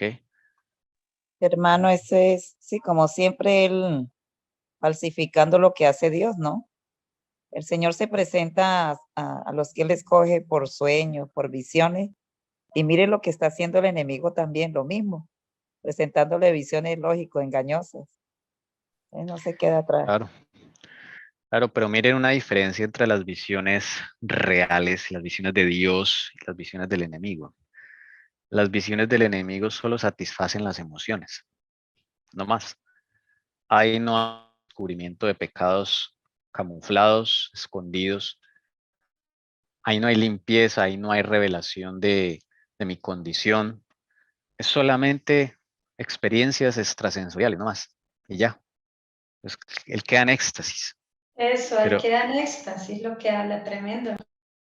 sí, el éxtasis es como, no sé si han visto esas religiones, a ver cómo los... Es como lo que hacen las drogas, por eso Eso, Satanás necesita controlar las mentes de los que consumen droga, de todos, ¿no? Pero pues a través de la droga es que logra comunicarse, o el Pachamama, o sea, es totalmente entregarse a él. Pero hermano, yo me estoy acordando de lo que le pasó a Pedro cuando la visión de ese, ¿cómo es que se llama? Ese, digamos, ese telón que bajó. Dice que Pedro entró en éxtasis en ese momento. Por eso digo que como Satanás disfraza también, o sea, remédalo lo del Señor. Porque dice ahí, pues en la Biblia yo he leído, dice que Pedro entró en éxtasis. Pues yo ya sé, ¿no? Sabemos que es de la parte buena. Lo No la parte. falsifica, sí. Exacto. no sé si ubicamos el texto, porque yo quedo con la duda si esa Sí, palabra porque está de pienso que la totante. traducción... Sí, esa palabra es como rara que esté en la Biblia. De pronto ubiquémosla allí a ver, hermana Jessica, si nos ayuda. Pero la visión de Pedro tiene un propósito, ¿notan? Y es que él vaya a Cornelio, porque Pedro tiene un problema en su corazón. Y es que es elitista porque así le enseñaron desde niño, por ser judío. Él cree que los gentiles son aparte. Entonces esa visión, dice la hermana White, le desnuda su alma, o sea, le está mostrando el Señor Pedro, lo que yo he santificado no lo llames inmundo. Ven que tiene una enseñanza para el que la recibe y para otros, o sea, es de beneficio para la iglesia. Esa es eso es una diferencia importante entre las visiones de Dios y las visiones de Satanás. Satanás nunca va a dar una visión de descubrirle a usted su pecado o que vaya y haga la obra con este hombre. O sea, no es así como trabaja el enemigo. Las Tommy, visiones son muy egoístas, pero por es así que decirlo. también eso va acorde a un escrito está, porque no solo va el éxtasis acompañado porque dice que permaneció inmóvil, absorto en la contemplación y el misterio de la Santísima Trinidad, cuando bíblicamente eso no es cierto. Entonces, un escrito está. Sí, señora, escrito está. Hermano, lo encontramos en Hechos 10:10. Pues ¿Qué al menos dice? en la versión mía, ¿no? Dice, y tuvo gran hambre y quiso comer, pero mientras le preparaban algo, le sobrevino un éxtasis, en el cual había de todos los cuadrúpedos terrestres y reptiles y aves del cielo, y le vino una voz, levántate Pedro, mata y come. Sí, ya sabemos pues el contexto de esto, ¿cierto? Sino que pues ahí también aparece, no sé, aparece la palabra estas. La Reina Valera. La Reina Valera, ¿cierto? Pero le digo, hermano, es Yo que tengo acá uno otra compra las versión. Biblias y la verdad, uno nunca mira esas situaciones. Dice Casiodoro de Reina, Sí, revisada por Cipriano de Valera en 1602. Sí, Otras versiones, la Reina Valera. 1960, revisión 1960, sí. En la Es mía en- Sí. también yo, dice eso. En yo las tengo Américas. una. En la de Jubileo dice, cayó sobre él un rapto de entendimiento. Mm, Acá viene, Una visión. le sobrevino un éxtasis, me dice la mía. ¿Cuál es la cita? Hechos Hechos 10:10. 10:10. Hechos 10:10. En la Biblia de las Américas, ¿qué dice, hermana Dice lo Jessica? mismo, éxtasis Ok. también. Hechos 10. Un arrobamiento de entendimiento. Eso está un poco más Como una visión. consecuente. Sí, es que fue una visión realmente. Pero es algo o sea, yo lo veo ahí que es algo racional, como para que él entienda su condición, ¿no? Por eso la Biblia, Julio usa esa palabra, ¿no? De Sí, entendimiento. rapto de entendimiento. Sí, casi la mayoría dice éxtasis. Sí, porque esa palabra éxtasis se confunde un poco, ¿no? Sí, Bueno, también. interesante. Pero también tiene razón lo que dice Doris, o sea, si Satanás, pues si alguien se pone al servicio de él, pues le toma la mente, le toma todo. Entonces, ¿cómo saber si viene de Dios? Un escrito está. Sí, escrito está. Ok. Listo. Ese es, entonces él empieza a Hermano, tener pero esas aquí, visiones. Sí, señora. perdón, Sí, siga. hermano, aquí ahí aclara que si es una visión en 10:17, dice que mientras que él pensaba qué significaba esa visión, los hombres enviados por Cornelio averiguaron por la casa de Simón, llegaron a la puerta, o sea que si es una visión, ahí la aclaran. Ok, muchas gracias, hermana. Sí, era una visión. Sí, hermanos, ¿Acaso? era una visión, pero lo que yo voy es que él también entró en ese estado. Sí, sí. Eso es lo que yo veo ahí, ¿sí? Bueno, sí, la palabra éxtasis, lo que pasa es que se ha asociado como con drogas, ¿no? Como con Como un esos trance. trances, sí, cosas de esas. Entonces, de pronto éxtasis es simplemente una visión que no es del mundo físico. Bueno, yo no sé qué es éxtasis, vamos a averiguar. Vamos a inventar acá, según el diccionario de la Real Academia. A ver, vamos a ver a loca. Estado placentero de exaltación emocional y admirativa. Bueno, Dios puede hacer eso, pero Satanás lo copia. Ese Pero puede es ser uno. que ay, a mí me cuesta creer eso de emocional y admirativa, aunque eso va en contra de Dios, ¿no? Sí, o veamos O el ser texto racional. veamos el texto en griego. Veamos el texto en griego, que nos puede ayudar aquí. Hechos 10:10. Y por eso la versión Jubileo da una buena traducción en ese caso. Y él volvió todavía, éxtasis es una palabra en griego. Sí, de hecho la palabra existe en griego, éxtasis. Es un desplazamiento de la mente. Uy. Bueno, no sé, ahí sí tocaría Acá estudiar un dice, poco más. sí, dice, acá éxtasis en la parte emocional, dice, en general es un estado de plenitud máxima, usualmente asociado a una lucidez intensa que dura unos momentos. Tras su fin, la vuelta a la cotidianidad puede verse incluso transformada por el evento previo, pudiéndose sentir algún grado constante de satisfacción. Ok, gracias. No, hay elementos en lo que usted menciona que Dios pues da al que da esa visión, ¿no? Bueno, sí, sí hay una parte emocional involucrada, ¿no? Diría yo, hermana Elcida, cómo lo ve, pero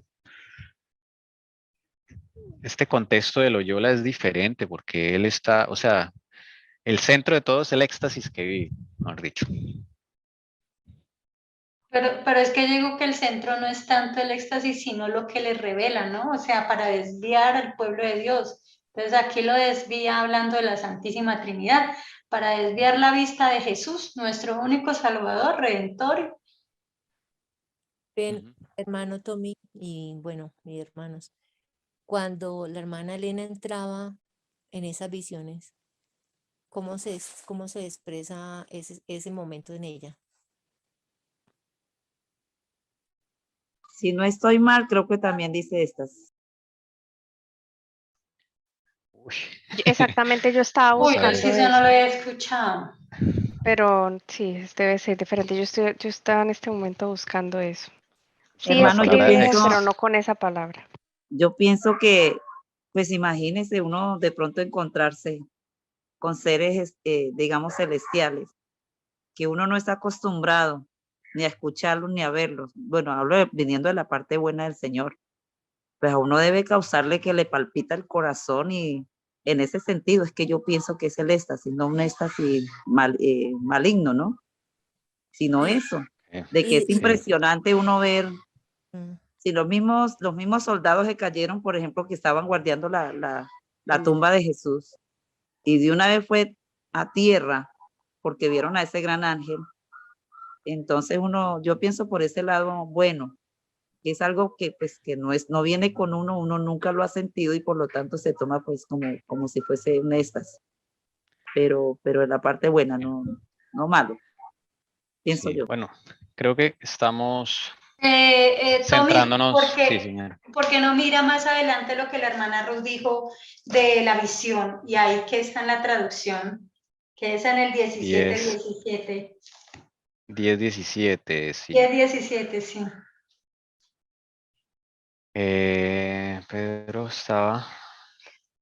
Visión, orama, en griego. Sí, aparece la palabra orama, que es algo que es un espectáculo, según aquí la palabra orama, es un espectáculo especialmente sobrenatural. O sea, como si le pusieran al frente una pantalla, ¿sí? Y ve una película. Así es como se define orama. De ahí A vienen mí las me causa palabras. curiosidad que cambia, ¿no? O sea, primero le Mm, dice éxtasis y luego le dice visión. Es como contextualizándolo, ¿no? ¿Qué se refiere ahí el Señor? A la diferencia de este éxtasis de Satanás. Es Sí, que yo creo que también, bueno, si nos estamos alargando en esto, pero yo creo que también el éxtasis es como la persona se siente en el momento al recibir esa visión. sí. Bueno, no, es interesante, hermanos. Nos queda para estudiar, porque sí, no hay que pasar las cosas así como así, porque si hay cosas allí que nos enseñan estas. Tuvo hambre y deseaba comer, pero mientras le preparaba algo de comer, le sobrevino un éxtasis. O de ahí entró en visión. Sí, yo lo Sí, veo así. ahí entró en visión, sí. Pues la Biblia del Jubileo nos da otra traducción, miren. Cayó sobre él un rapto de entendimiento. Curioso. La Biblia del Jubileo es un poco más literalista, ¿no? Tanto no lo vemos tan claro, pero por lo menos no dice éxtasis, ¿sí? Como otra forma ahí de traducirlo. En la Dios habla hoy. Mire que en la Dios habla hoy dice, mientras le estaban preparando la comida, tuvo una visión. Ya. ¿Notan? Y eso que la Dios habla hoy es católica. Pero yo digo algo, Satanás siempre copia. Y debe Sí, haber algo, o sea, sí hay algo que como hablaba, creo que era la hermana Doris, de algo de cuando el Señor se le revela a uno, le habla a uno. No, creo que fue la hermana Lucy, que hablaba qué le pasaba a la hermana Helen White. Y hay algo, o sea, inclusive cuando a ella se le permite ir a la ciudad, verla, ya llegó conmocionada y no quería volver. Entonces, como que ese éxtasis también es un momento placentero de salir un poco de este oscuro mundo. sí, sí, hay una parte emocional, definitivamente. Imagínense ver Y el mundo hay, celestial. sí, hay, por ejemplo, es que yo estaba buscando, a ver, porque yo lo he leído, pero preciso, pues no lo encontré, de cosas que ella sentía, ¿no? En las visiones. Pero hay una experiencia que vi que llamaron en un momento dado, eso está en una página, llamaron a un médico medium y la misma Helen White le dijo que en el momento en que entrara en visión o alguien lo llamó, pues si eso no venía de Dios, él tenía la capacidad, yo lo había hecho, sacar de la visión a esa persona. Y cuando se paró al frente de Helen White, se dio cuenta, él quedó impactadísimo porque no respiraba y no pudo y lo único quedó pálido, dice que va amarillento con pavor y lo único que hizo, sáquenme de esta casa, me quiero ir. Entonces, como lo que dice la hermana Alcira, también es Satanás copia y da sus visiones, ¿no? Pero son muy diferentes. Mira, Ok. un sinónimo de éxtasis es arrebatamiento, arrobamiento, embelezo. Eso es embelezo, que queda la persona y Sí, arrebatamiento a una visión, como una preparación, un paso para llegar a esa visión. Pero es algo que siente la persona antes de de tener ese suceso, esa visión o lo que el Señor le vaya a mostrar a la persona o lo que vaya a vivir la persona en ese momento. Pero ese es el sinónimo. Ah, ok. Embelezamiento. Ok. Como un arrebatamiento, o sea, como si controlara la mente, ¿no? O sea, la toma. Sí, yo me Exactamente. acuerdo Por que la eso, hermana Joy quedaba inmóvil. No la por podía eso ahí mover nadie. decía, hermano, en una definición usted decía rapto de la mente. Como que quedaba la mente en blanco, pienso yo a rato. No, blanco no, porque eso es otra. Respirar. No, la controla, toma el La control de la mente. controla. Eso, más bien la controla. Sí, porque la hermana White dice que quedaba con los ojos abiertos, pero que no la sentía ni respirar ni nada, pero parecía como muerta con los ojos abiertos, pero ella estaba ahí teniendo la visión. ¿Sí? Mira el caso yo digo que así será Loyola, el caso de estos indígenas que me contaban, ellos tienen que tomar algo, o sea, y como Loyola tienen que hacer ejercicios, o sea, no es fácil tomar porque el cuerpo de nosotros, la mente, todo pertenece al Señor. Ellos tienen que hacer unos ejercicios para poder abrir esas puertas y poder entrar esos demonios y tomar el control de esas mentes y poderles entregar y darles todo ese éxtasis, cosa que el Señor no hace eso. Sí. Es como los que meditan, ¿no? O sea, los Sí, yogas y todo eso que queremos dejar la mente en blanco. Es que dicen, ¿no? sí, sí, sí. Que no haya convicción de pecado. Ahí está la cuestión. Porque eso lo dejó el Señor. Para poder tener nosotros una oportunidad de poder ser perdonados y limpiados. Pues esa voz la tienen que apagar ellos. Es que eso que el Señor dejó, esa conciencia en el Edén, en Génesis 3:15, es la base en la cual se conecta y se comunica el Señor con nosotros. Y esa base es una enemistad natural entre nosotros, hombres caídos, con Satanás. Y Satanás debe entrar a esa base para poder, ¿qué? Quitar esa enemistad natural y poder trabajar en esa mente. Para eso hay que hacer una serie de ejercicios, poner la mente en blanco, tomar ciertas cosas, o sea, eso no es fácil porque es que esa base se la dejó a todo el mundo, a nosotros nos la dejó el Señor, en la cual Él podía trabajar a través de su Santo Espíritu. Sí, entonces ellos hacen lo posible por remover eso, porque si no, no podrían hacer las cosas tan malas que hacen. La voz de la conciencia no los dejaría en paz. Bueno, hermana Jessica, usted tiene una pregunta, por favor. Sí, es que cuando estábamos viendo la historia de Loyola, cuando él decidió cerrar la puerta a esos pecados que se les estaba mostrando, esa primera parte, y después habló que eso así había considerado la voz de Dios en su conciencia como la voz del demonio. A mí me recordó a Mateo, y en Mateo dice el pecado imperdonable contra el Espíritu Santo. Entonces yo empecé a investigar la palabra blasfemia sobre todo porque acá no era clara. Entonces mi pregunta es, yo estoy concluyendo respecto a Mateo y a la parte de la blasfemia contra el Espíritu Santo, si eso sería como un pecado perdonable el hacer eso. Yo lo veo como blasfemia, no sé si estén de acuerdo.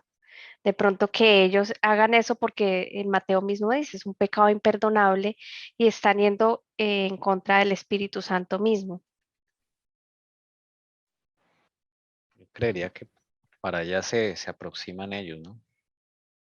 Ahora, hay jesuitas que han salido de ahí, por ejemplo, Alberto Rivera es un ejemplo. Entonces, él no alcanzó a llegar a ese punto, Claro, ¿yo pero no? entonces el enemigo con eso cada vez los llevas a ese punto, ¿no? Claro, yo me imagino que algunos han cruzado ese límite y han pecado contra el Espíritu Santo, desde luego. Pero pues no podemos hablar por todos, porque ahí también hay tizones arrebatados.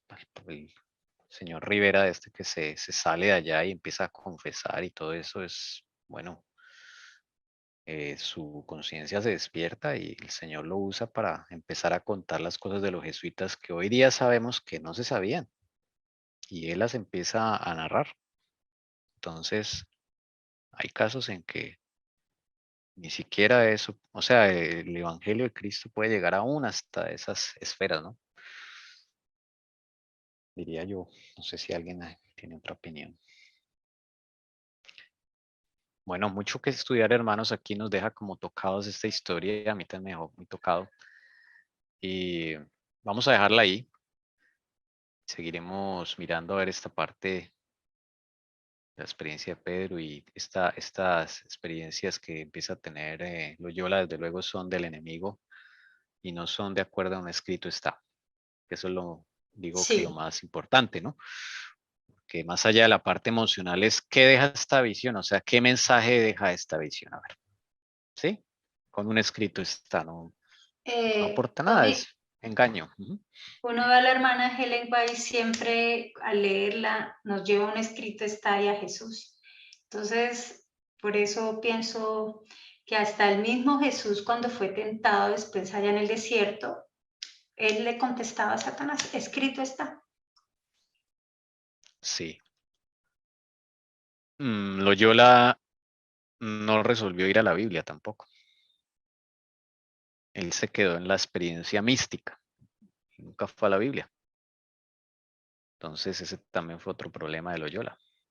Lutero tuvo también ese peso por su culpa, por los pecados. El Señor lo estaba llamando, pero se dedicó a la Biblia, a buscar respuestas en donde deben estar las respuestas, ¿no?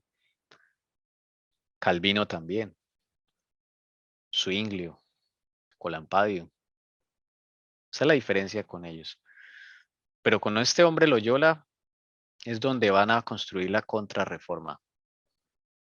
Mencionaba la hermana Elcira. Seguiremos con la ayuda de Dios el otro sábado, no se lo pierdan porque vienen cosas muy tremendas con estos jesuitas.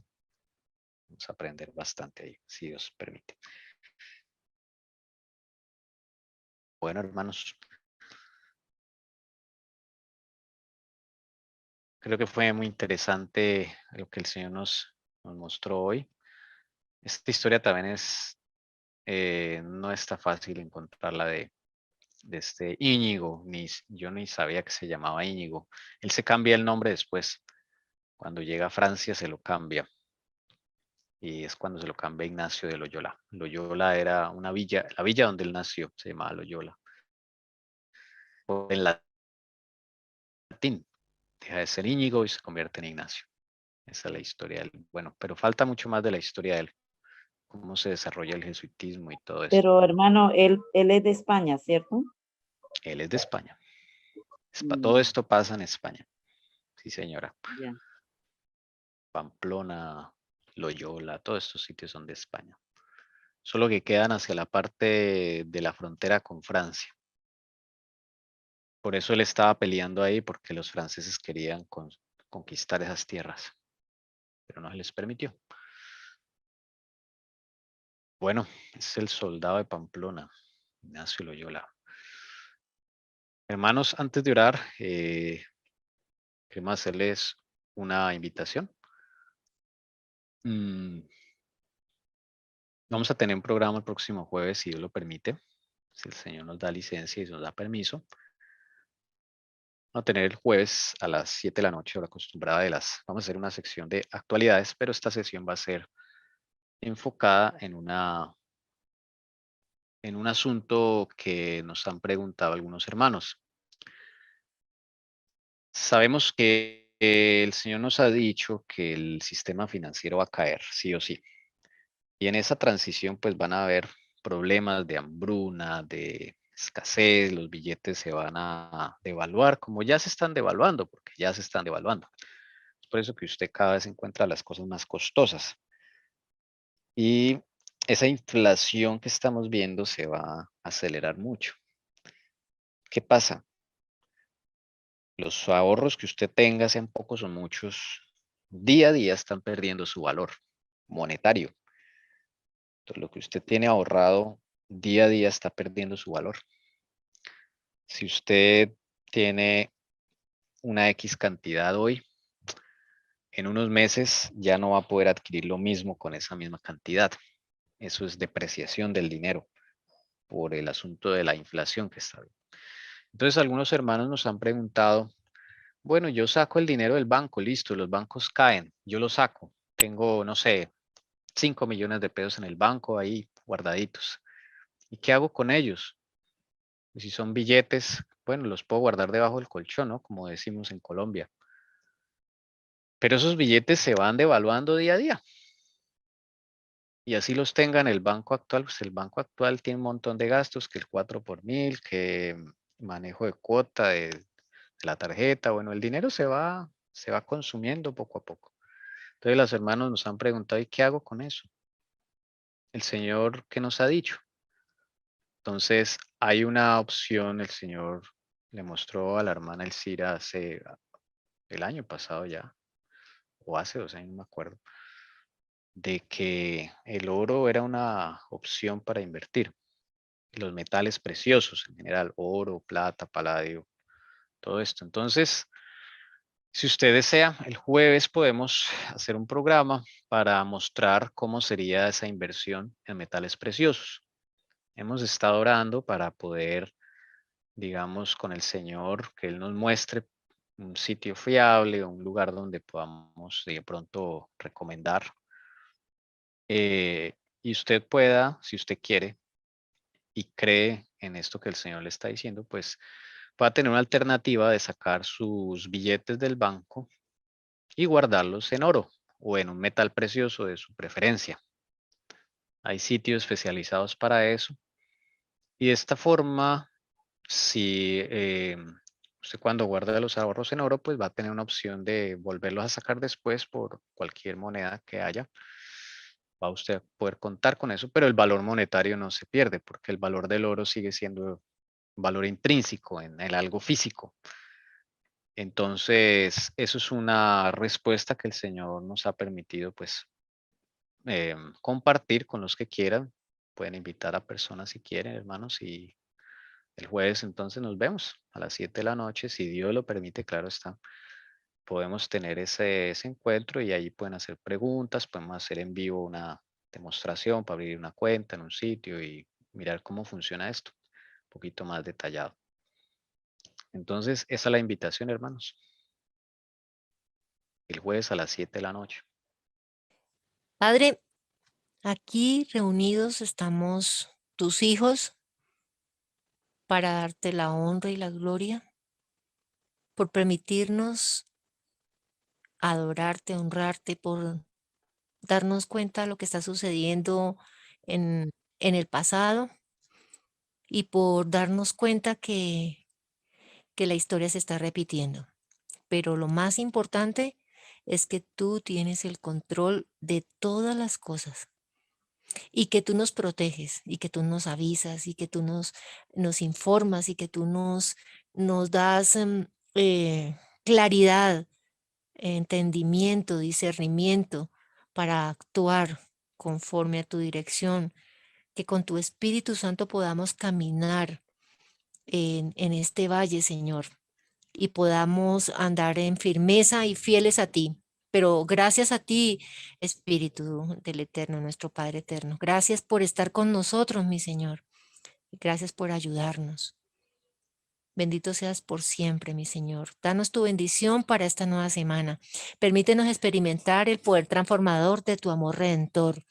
Tanto nosotros los que estamos aquí presentes como a cada uno de nuestros seres amados y amados familiares. Permítenos ser esos instrumentos, Señor, tuyos para llegar a otros, Padre, para informar a otros, para prevenir a otros, para contribuir en otras personas, tanto de nuestra iglesia como también despertar y ayudar a la salvación para otras almas, mi Padre Celestial, para nuestros seres amados y familiares. Que en esta semana nos permitas entregar ese tu amor que nos das y pones en nuestras vidas y compartirlo, Señor, compartir las buenas nuevas de salvación para todos los que nos rodean. Permítenos ser un ejemplo vivo y eficaz tuyo Alabado y glorificado sea tu santo nombre para siempre. Danos tu bendición, mi Señor, que tu Espíritu siempre esté con nosotros, acompañándonos y guiándonos y bendiciéndonos. En el nombre poderoso de nuestro Señor Jesucristo, nuestro Señor y Salvador. Amén.